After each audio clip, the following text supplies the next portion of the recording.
Prontinho, vamos iniciar nossa aula. Já está começando a gravar. Bom, pessoal, sobre a fisiologia humana, eu sempre falo para os alunos quando a gente vai trabalhar a fisiologia humana. É uma disciplina apaixonante. Por quê? Você vai conhecer realmente como é que seu corpo funciona. Sabendo como o seu corpo funciona, vocês estão no processo de conhecimento básico, do funcionamento correto do corpo, para depois aplicar certas patologias. Então, nós estamos entrando numa fase onde a gente vai começar todos os processos físicos e químicos do nosso corpo para ter relação com outras áreas, outras disciplinas, outros conteúdos que vocês já estão estudando, tá certo? Apesar que a turma da radiologia ela tem outras disciplinas, porque é matriz nova, outras disciplinas que também vão abranger essa parte da fisiologia, só porque é separado os sistemas. Nessa disciplina, nós vamos ver todos os sistemas de forma geral e fazer a associação entre eles. Tá? Nós temos um processo fisiológico onde um sistema precisa estar trabalhando em função do outro, num processo de equilíbrio. Isso nós chamamos de homeostase. Vocês já viram o vídeo lá, para quem já fez responder algumas questões. Então, a homeostase é aquele processo de quê? São todos os sistemas do organismo trabalhando para manutenção do equilíbrio, tá? Tanto em relação ao meio interno e ao meio externo. Tá? Então, vamos lá. O objetivo da fisiologia é explicar os fatores físicos e químicos responsáveis pela vida. Na fisiologia humana, busca-se explicar as características e os mecanismos específicos do corpo humano. Existem mecanismos que nos permitem existir sob condições amplamente variáveis. Tá? Nós estamos aqui hoje, falaram que ia chegar uma frente fria, eu estou esperando ela ansiosamente, mas se ela chegar a 0 graus, por exemplo, tá certo? O nosso corpo é capaz de se adaptar. Quando você está com muito frio, como o seu corpo vai adaptar? Vai começar a tremer, não é isso? Se você não tiver com a roupa apropriada, você vai começar a tremer. Isso é um mecanismo fisiológico de defesa. Agora, o nosso objetivo é como o nosso corpo vai fisiologicamente desencadear esse tremor involuntário para provocar calor. Tá? Esse é o objetivo principal. Pequenas reações do corpo, até a erupção dos pelos, espirro, tá? Como o seu corpo está batendo e por que ele bate sozinho? Quais mecanismos que influenciam, que comandam esse processo de batimento cardíaco? E na hora do susto, o seu corpo vai bater mais rápido, você vai precisar de mais oxigênio, porque está consumindo mais oxigênio. Então, como fisiologicamente explicar esses mecanismos? Por isso que é um conteúdo apaixonante, é uma disciplina maravilhosa, porque a gente vai se conhecer, tá? E você vai conhecer o seu corpo, tá? Seu corpo é maravilhoso, é um instrumento perfeito, tá? Dentro da sua funcionalidade. Então, para de ficar olhando no espelho e falar assim, meio desanimado. Não, olha para o espelho e fala assim, eu, né? Eu sou o cara. É assim que fala, porque seu corpo é perfeito, tá? Então, nós vamos fragmentar desde da célula, tá bom? Aquela unidade morfofuncional de todos os tecidos, até os grandes funcionamentos dos órgãos. Então, olha só. Falando em célula, pessoal. Deixa eu tirar aqui, porque está me atrapalhando aqui na tela. Pronto. Então, pessoal, a célula é a unidade básica viva do organismo. Então, todos os órgãos são um conjunto celular, tá bom? Que tenham funcionalidade em comum, tá? Sendo específica em cada tecido tem sua especificidade. Realiza uma ou algumas funções determinadas, por exemplo, as hemácias transportam o oxigênio, né? Nós vamos trabalhar um pouco essa parte aí, pessoal, principalmente quando a gente chegar lá na parte cardíaca, essa questão de hemácia, transportador de oxigênio, para a gente entender como funciona o processo também quando a pessoa, por exemplo, está com anemia. Tá? Qual a relação do ferro, por exemplo, do ferro com anemia e transporte de oxigênio. Embora todas as células sejam diferentes, existem certas características básicas em comuns. Então, nessa aula nós vamos ter a parte de introdução da fisiologia, que já está acontecendo, né? Falar um pouquinho das células, fluidos celulares, falar da homeostase ou homeostasia, origem dos nutrientes, e a parte do sistema de regulação e controle homeostático. Então, nós vamos ver alguns mecanismos de regulação fisiológica, onde o corpo precisa tentar chegar ao máximo equilíbrio possível em reações adversas. Veja bem, em todas as células, o oxigênio reage com carboidratos, gorduras, proteínas para liberar a energia necessária para as funções da célula.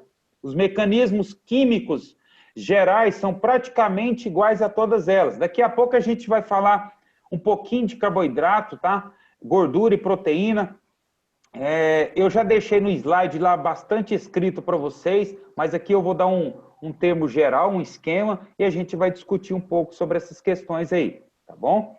Que a principal função deles é nos fornecer, na verdade, energia. E como acontece esse processo realmente de liberar energia para a gente? As células têm uma importância característica também de reprodução celular, tá? Então, nós temos a capacidade de sempre fazer uma reciclagem e produzir novos componentes celulares. Aí depende do quê? Da particularidade de cada tecido. Veja bem, olha só. Vamos fazer uma revisãozinha aqui dos substratos, tá? Só um minuto, pessoal. Vamos fazer uma revisão aqui básica dos nossos substratos alimentares, tá bom? Então, nós temos aqui os substratos divididos em grupos, tá bom? Vamos falar um pouquinho dos energéticos em si. Os energéticos em si, pessoal, quando se fala em energia, tem que vir para a gente a mentalidade de quilocalorias, certo? Então, as quilocalorias que vai nos representar a energia. O que é quilocaloria? É a quantidade, tá bom? De calor para aquecer a 1 grau Celsius o quilo corporal em água, tá certo? Então, pessoal, por exemplo, os carboidratos, ele vai nos fornecer por 1 grama aproximadamente 4 quilocalorias por grama. E lipídios já 9 quilocalorias. Falando um pouquinho dos carboidratos, a gente tem que dividir, para quem já passou por bioquímica, fica tranquilo lembrar essa parte aí. Então, os carboidratos, nós temos aqueles carboidratos menores moléculas, né? Ligações moleculares, e as maiores. Então, pessoal, tudo que é carboidrato é base que são os glicídios, é base de açúcares, tudo que é massa, doce, tudo é carboidrato, tá? Então, vamos lá. Pão francês é um carboidrato. Ótimo. Só porque pão francês é um carboidrato complexo, tá? À base de amido. É um polissacarídeo de origem vegetal, tá? Mas quando você consome um carboidrato, um pão francês, o seu corpo não vai receber o pão francês, tá? Então, nós temos que entender que você come o pão francês, mas o seu corpo vai se alimentar de outros componentes, tá? Para ele, o que vai chegar? Vai chegar glicídio, tá? Carboidrato, polissacarídeo, que ele vai fazer o processo de digestão e degradação, ou seja, ele vai quebrar, fragmentar esse alimento, tá certo? Se a gente pegar e fragmentar um alimento, um pão francês, ele vai ficar à base de quê? Glicose. Então, a glicose é o menor componente, é um monossacarídeo, quer dizer, um sacarídeo simples, né? Da base do carboidrato. Então, a glicose, todos já fizeram um exame de glicemia, a glicose encontra-se na corrente sanguínea, no mel também tem glicose, tá certo? Então, é o monossacarídeo base dos glicídios. Só porque nós temos outros monossacarídeos. Nós temos a frutose, que é o monossacarídeo das frutas. Nós temos a galactose, que é o monossacarídeo também da base do leite. Tá? Agora o seguinte, quando a gente começa a formar moléculas, junção de moléculas, pessoal, de carboidratos simples, a gente começa a formar outros componentes. Por exemplo, agora nós vamos fazer uma ligação de dois carboidratos simples, monossacarídeo, para a gente transformar ele em disacarídeo. Se eu pegar uma glicose e ligar uma outra molécula de glicose, eu vou formar um outro carboidrato, só porque agora é disacarídeo, são dois glicídios. Tá? Então, glicose mais glicose, nós vamos formar o quê? A maltose. Tá? A maltose é o açúcar do malte, açúcar da cerveja, tá certo? Então, para quem gosta aí de suplementação, né? Maltodextrina, né? Pura o quê? Maltose, um açúcar simples de rápida absorção. Agora nós vamos pegar a glicose e ligar com a frutose. Aí nós vamos formar o quê? Um disacarídeo chamado sacarose. Sacarose é a nossa cana de açúcar. Na beterraba também tem presença de sacarose, tá bom? Formando agora um outro disacarídeo, nós vamos pegar a glicose e ligar com a galactose. Aí a gente vai formar a lactose, mais conhecida, né, do público, principalmente nos dias atuais, né, pessoas que têm intolerância à lactose. A indústria alimentícia, ela deu um grande up, né, como se diz, nos últimos 10 anos. Claro que tem a parte benéfica e a maléfica, tá, pessoal? Por quê? Tem produtos que realmente funcionam, aquilo que eles pregam, aquilo que eles projetam a propaganda, né? Então, nós temos hoje alimentos, né, com restrição à lactose, justamente porque tem pessoas que têm a intolerância à lactose. Ou seja, essa pessoa ela não tem parte enzimática digestiva para fazer processo de digestão, tá? Desse carboidrato. Muitas pessoas, às vezes, também pensam que lactose é proteína, tá bom? É um outro fator também que acontece. Mas ela é o quê? Carboidrato, tá bom? Então, pessoal, aí nós vamos para os polissacarídeos. Já são várias moléculas, né, de glicídios numa ligação. Nós temos a origem vegetal e animal. Então, vamos lá. A de origem vegetal é composta pelo amido. Tudo que é cereais, pessoal, é a base de amido. Né? Então, você lá come as fibras polissacarídeo de origem o quê? Vegetal. Então, aqueles cereais, parte do feijão, arroz, tudo, a base de amido, são polissacarídeos, tá certo? De origem vegetal. Aí nós temos também as fibras insolúveis, nós chamamos de quê? De celulose. Né? O nosso corpo não consegue fazer a digestão da celulose, pessoal. Nós não temos enzimas para fazer a quebra, né, dessa barreira membranosa da celulose. Então, o que acontece? A celulose, pessoal, ela precisa receber um processo desde a mastigação bem feita, tá certo? Para chegar no processo digestivo com menor índice, tá bom? De desperdício. Mas o engraçado é que o nosso corpo não faz a digestão, né, da celulose, porém, ela é ótima para o quê? Para digestão. Como assim, professor? Vamos entender o seguinte. Moléculas de fibras insolúveis, pessoal, essa celulose, ela tem uma grande afinidade com moléculas de água, quando está no processo de digestão. Tá? Então, quando você está lá com a refeição, bastante amido, carboidrato, carne, enfim. Aí você coloca componentes que têm o quê? Celulose, parte de folhas, né? A maioria dos cereais, eles têm na sua casquinha, aquela membrana, tá? São compostos de fibras celulares. O milho, por exemplo. Quando você come milho, se você não mastigar direito, o milho vai sair como? Inteiro. Por quê? Não consegue fazer a quebra da membrana, da celulose, da digestão. Por isso que se tem que mastigar. Então, a maioria, muitas folhas, pepino, tudo rico em o quê? Fibra insolúvel. Então, quando você faz uma alimentação com componente de celulose, pessoal, e ela tem essa afinidade com água, com moléculas de água, quando está passando no trato intestinal, acaba o quê? Umidificando o intestino. Então, por isso, quando pessoas que... Geralmente mulher tem mais problema do que homem de ressecamento intestinal.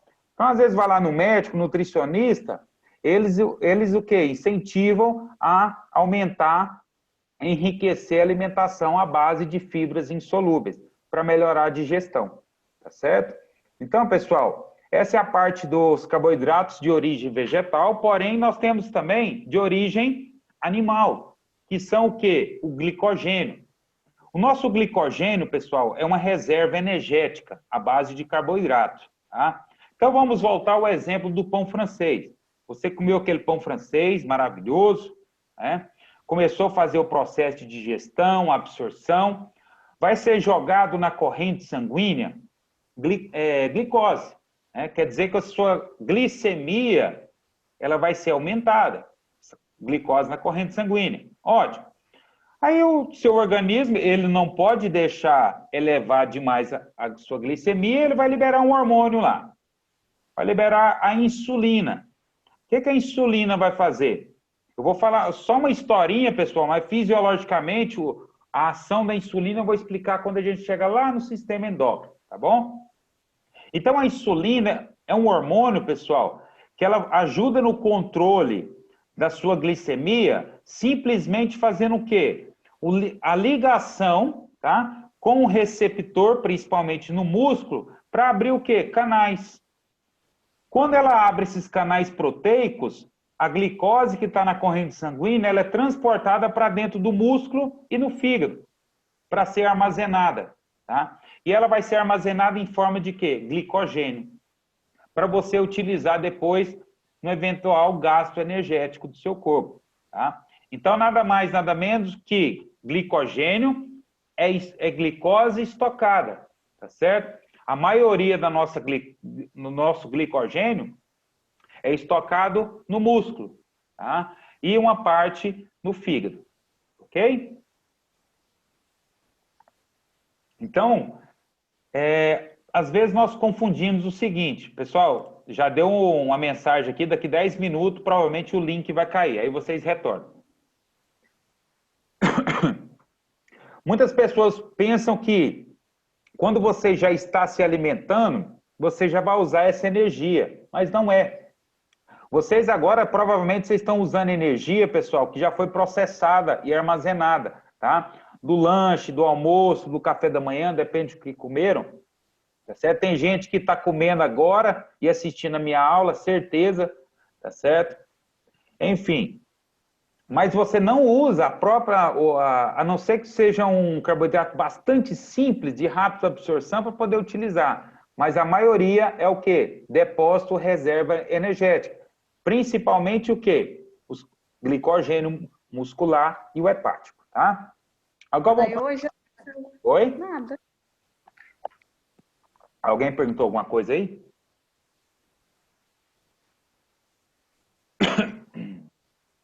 Alô? Ninguém perguntou nada, não?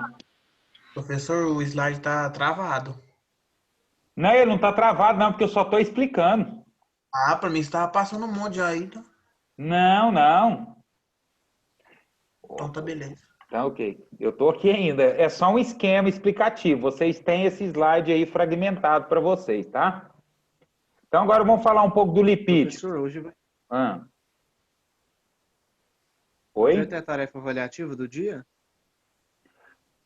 Vai Como ter o sistema não está aberto? Eu acho que entrou depois. Eu falei isso aí já no início da aula. Eu vou abrir assim que o sistema liberar. Está oculto por os alunos, tá bom? Aí vocês vão postar na semana 2. Não, estou falando... Oi. As duas atividades é para a semana 2, então, é de hoje e da semana passada. Isso, eu vou abrir lá para vocês. A de hoje eu já vou jogar na semana 3, entendeu? Sim, entendi. Professor, semana passada eu lancei lá no AVA já. Não, aquela lá já estava no AVA, tudo bem. Eu estou falando é do slide. Não tem a do slide? Uhum. É essa que vai jogar na semana 2.